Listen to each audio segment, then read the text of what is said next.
This morning and some of the main themes and articles in the French press. And that's with our paper reviewer, Aurore Dupuis, who's with me now here in the studio. Good morning, Aurore. Good morning, Marcus. Where are you going to start? Let's start with that top story, and that is Iran. It's made the front page of most French newspapers this morning, Iran and the anti-government protests. Let's start with the Christian newspaper, La Croix. Why tension continues in Iran, with a symbolic picture of a protester with the V for victory. A similar picture in France24 there. Despite the repression, the opposition will not back down, says the newspaper. And the most striking front page is from the communist newspaper, L'Humanité. Iran, the bloody deadlock, the regime's bloody deadlock. You can see there a protester wearing a green scarf. That's the symbol of the opposition. Despite the repression, protests continue, says the communist newspaper. And as you know, the past 6 months have been really violent ever since President Ahmadinejad took power in those contested presidential elections. There's been a series of protests and hundreds of people have been arrested.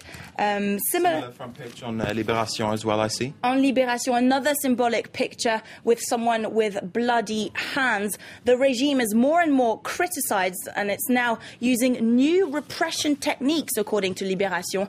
Now, until now, Iran's Revolutionary Guards were in charge of security in Iran. They're known as the civilian police because they don't wear uniforms. They simply wear a white shirt and black trousers. Well, criminals are now reportedly used by authorities to work with those Revolutionary Guards to fight for the regime, and so to arrest those opponents. They're taken out of prison, these inmates, and they're trained to fight against political opponents. This according to Libération, then, this is extraordinary claims, really. Yes, this according to Libération. Libération also says that most of the people who have been killed during the protests over the weekend were actually shot by those former inmates.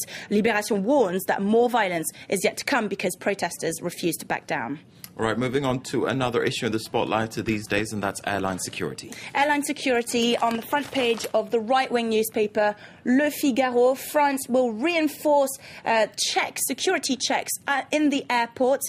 As you know, a Nigerian student had tried to blow up a plane on Christmas Day. It was a huge terror threat, and so that's why the French newspaper is covering this story. The French Interior Minister wants to have a profile for each passenger as soon as they make a reservation for an international flight.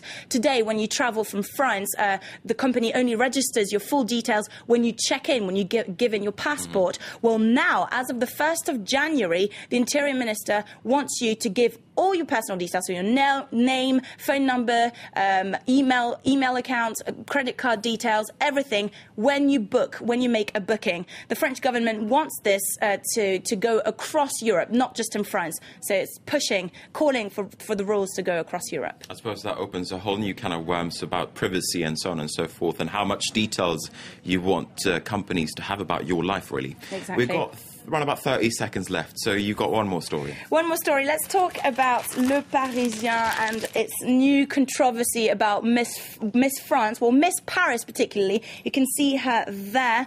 Controversy because an old friend of hers sold a picture of her naked, and they appeared in the media on Christmas Eve. Now, as you know, such revealing shots are not allowed according to Miss France rules, and it has angered the woman in charge of the contest. That's Geneviève de Fontenay. She's called La Dame au Grand Chapeau, the woman we see next to Miss Paris there in the photo. Exactly. So she says Miss Paris is vulgar, she's a liar, and she is a cheater. That's what Madame de Fontenay is saying. Wow, not mincing her words, that one. Not mincing her words. And according to Miss Paris's lawyer, she's not ready to, she doesn't want to fight back for her crown.